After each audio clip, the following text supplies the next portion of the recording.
Welcome back, finally, to the Kingdom Hearts Final Mix playthrough. We're making our way to the end of the world. We are. Literally and... Literally. Yeah. Sorry. It's been a long time. For us, there's been a gap between our last episode and this one. Yep. We are new men now. Yep. How do you like my new ship? I like it. I like sideways.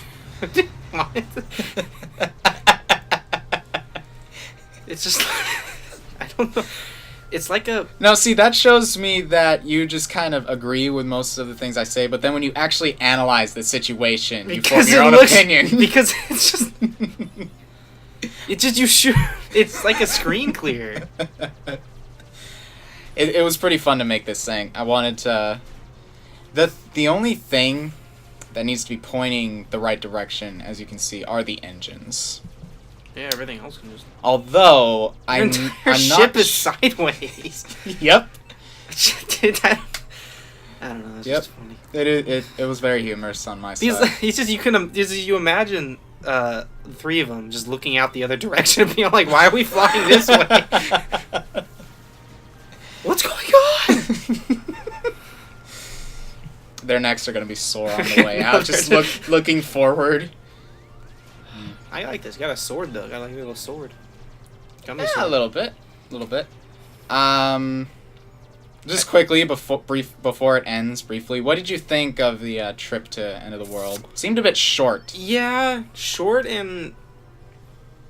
just kind of weird. I don't know, I kind of like the Hollow Bastion one better. Yeah. I like the whole, like, motif of the wall of the gummy blocks. Mm-hmm. Kind of added some, like, atmosphere to it. I mean, I think I said that during that flight. Probably. This one was more kind of just...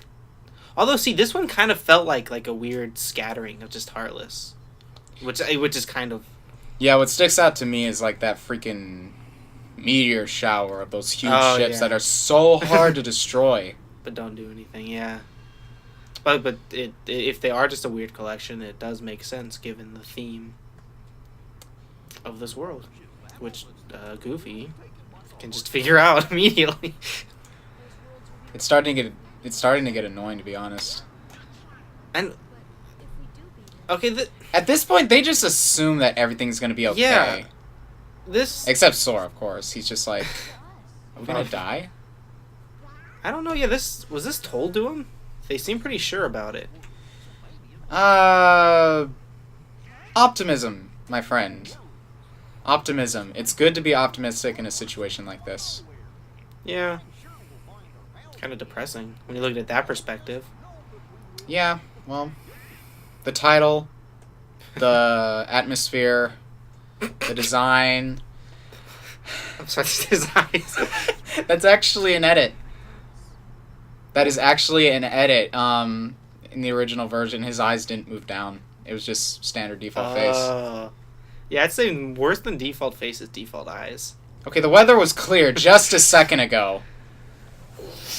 So yeah, this is the I really like this gimmick. Yeah, I was trying to like not use the gimmick, but it's a gimmick. But if he walked further, he would have been blocked by invisible things. And this isn't like a puzzle because you can figure it out pretty easily. But if you pay attention, he's blocked by the walls you see now.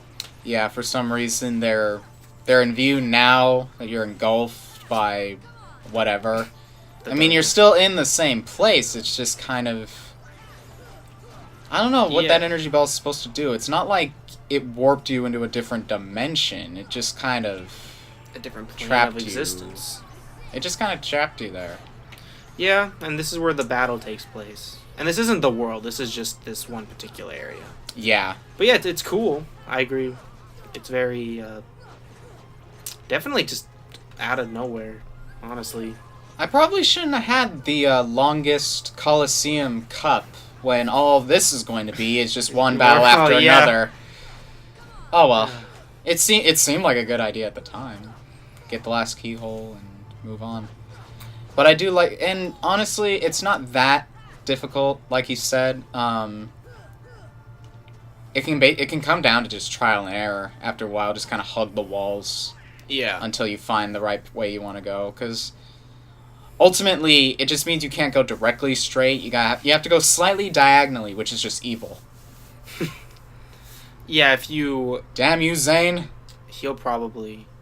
Yeah, the rocks point you in the direction. Yeah, I was going to say, it's not all of them are exact. No, yeah. But they are another subtle hint of your next direction. And it's pretty clear, because not only do they point you in a direction, there's something at the end that you can follow at the next point. It's yeah, it's kind of like it's to help you get along, because like I said, this may at one point in development, there's a theory, but like I think maybe there was like a puzzle going on, like you had to like sacrifice the danger of battle to gain some recon. Yeah.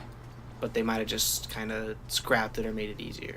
I may be wrong though. This may have been their intention. Mm-hmm. It again. It is just a bunch of fighting with some interesting rooms, some odd gimmicks like that. That was not necessarily a mimic, but it was a trap treasure chest that opened up these weird trap energy portal things like that. It's very oh, here we go. This is yet another Behemoth fight. And this is the easy one. This, at least compared to the Invisibles. It's got less health. They're all pretty easy. But yeah, this is the... I think you fight like 3 Behemoths if you want to here. Did I mention Gravida Rex shit? Yeah, and I think we were talking about the gravity strategy during his boss battle. Yep. And it's good, but it's much more useful against these guys, because I think these aren't considered bosses. So yeah. So they lose an actual percentage of HP. They feel less like bosses because they're so much weaker than the actual Behemoth boss. Yeah. Which is kind of an odd placement for all of them, because another thing I found strange about the Behemoths is that they're artificial as well, just like the that all-powerful Keyhole. I mean, at the very least, oh yeah, it seems like it, because why else would it have the crest? Although I wouldn't leave that open for a later plot point. It might just be kind of a retcon concept, and the crests only really apply to the actual Heartless. You know, the whole plot point in Days. Yeah. Well, it is actually brought up in this game. It's just extremely subtle. Oh yes, the reports. Yeah, and but that's an interesting point. The giant Keyhole was guarded by an artificial Heartless. That doesn't really make sense. But I don't know. It's hard to discuss the intricacies of the story without getting into some other stuff. So. Well, I know what we're reading during the Rechain of Memories playthrough. What? I'm gonna type up the all the answer reports, and when there's an area that we're just stuck on what to say, I'm just gonna read those out. Because it's gonna be a long game, my friends, and a lot of the same. Yeah, Recom not. We'll talk about. I'll give my review on that when we actually get to it. Yeah, probably a good idea. Let's dwell on the now. I'm trying. I'm really trying, but again, it's one battle after the other. This is where these Heartless are supposed to be introduced, however. Yes. You have the, they're called Invisibles, which still pisses me off to this day. They should have been called the Invincibles, to be honest, even though they're not. But still, it would have sounded a lot, it would have made a lot more sense than Invisibles, because they aren't. They're really only, like, arguably, it's when they disappear, but they're not even invisible. They just take a different form. And it frustrates me. It's a very stupid name, I found. The ones with the swords are supposed to be the Invisibles, by the way, which have little angel wings for some reason, I just noticed. Yeah, they're like baby Darksides. They are like baby Darksides, only a lot more aggressive. Yeah, and cooler. But yeah, even Darkseid has the wings. He just doesn't fly. Oh, yeah, he does! Yeah, he's like, it's adorable. Yeah, it's like, what are the purpose of those things? It's like so that's the Raven. The what? No, you get the Raven's Claw from Anti-Sora. Oh, yeah. Oh. There might be some kind of odd reference that they just haven't gotten around to finishing yet. But again, theories. Yeah, I think this game is not going to be touched upon anymore. I would argue that they should do the research on their own game. Look at the forgotten, like, as God Goofy was explaining, this world is a compilation of, like, the world's destruction. It's all being gathered up here. Good job. That was a little sneak peek to Encounter, the Disney theme. The Disney boss fight theme to Kingdom Hearts 2. I don't know if you heard it or not. Someone forgot to turn off their phone. I'm sorry. But I like it better than this music. I'm sorry. One of the things they definitely upgraded was the music. I adore all the music tracks in Kingdom Hearts 1. Don't get me wrong. Oh, yeah, me too. A lot of Kingdom Hearts 2 went for the more epic side of things. They focused a lot more on the, like, battle music, and the others were just kind of for, again, the atmosphere of it. Like, there's a Mulan world, you get a lot of Chinese ding-a-ling-a-ling-ding-a-ling. You get a lot of, stuff like that just add to the world, but it's not something I go back and listen to, exactly. This End of the World's theme is very somber. Yeah, and as you recall, it's the same as Dive into the Heart. Yeah. The Destiny Light, I guess is what I'll call it. Yeah, Destati, and I call it Destiny because it's just Destiny with a T. Well, it's Italian from what I remember. Oh, Destati? Mm-hmm. What does it mean? That I forget, but the line after, in the actual Destati track, they say Destati, and then something that means hold out your hand, I believe. Which reminds me of The Riku. Yeah, quite a few times where the dude holds out his hand. I forget where. I didn't look on, like, the lyrics or anything, but there was actually a translation somewhere.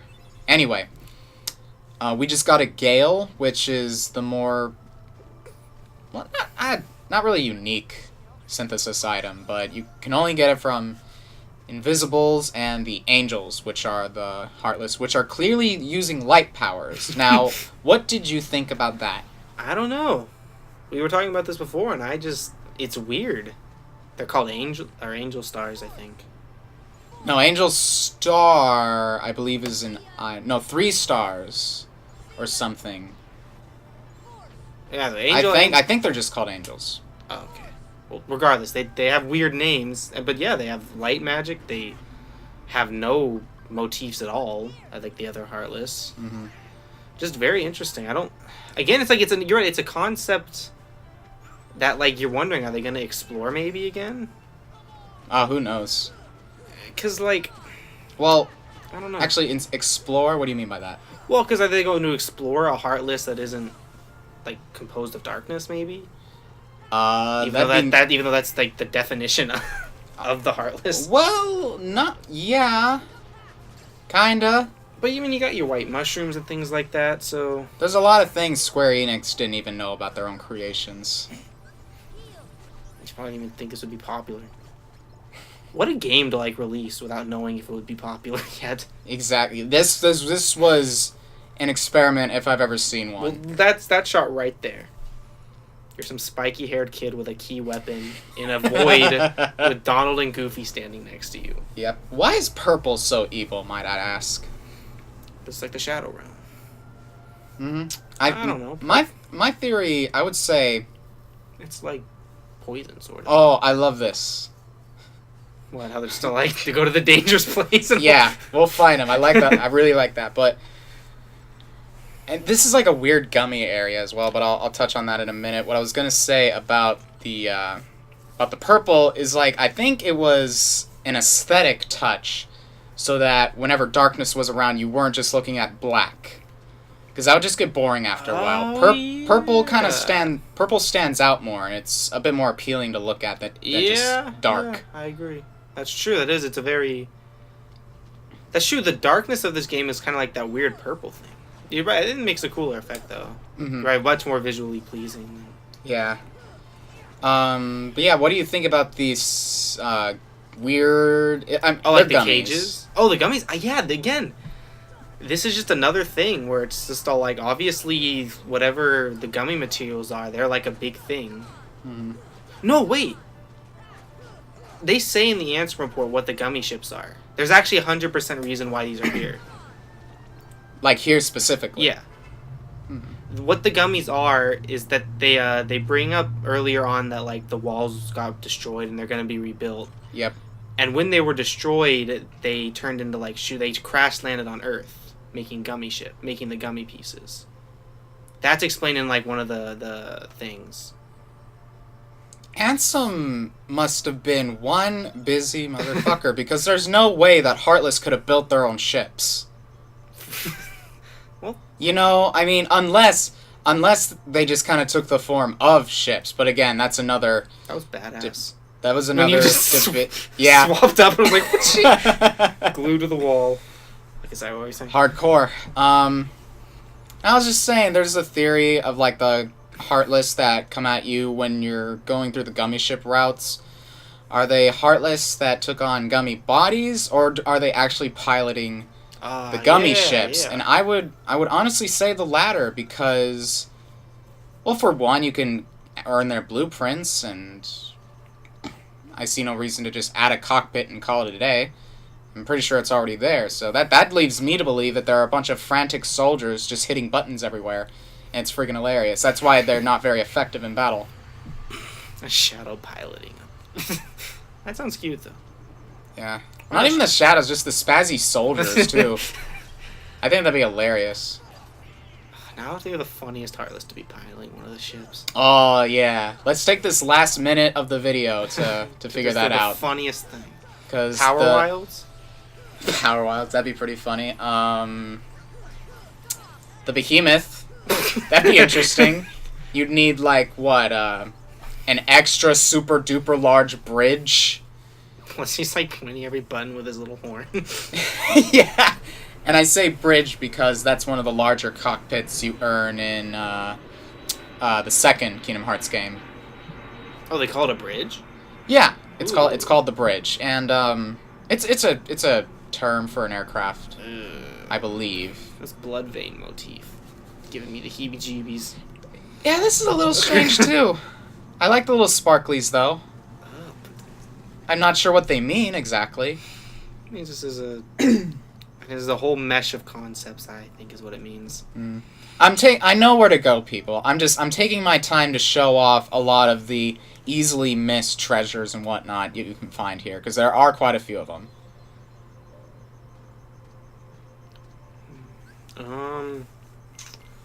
Any of the Magic Heartless. They control the ship. Without any hands or legs. They bounce back and forth on the buttons. There's the funny answer. Goodbye.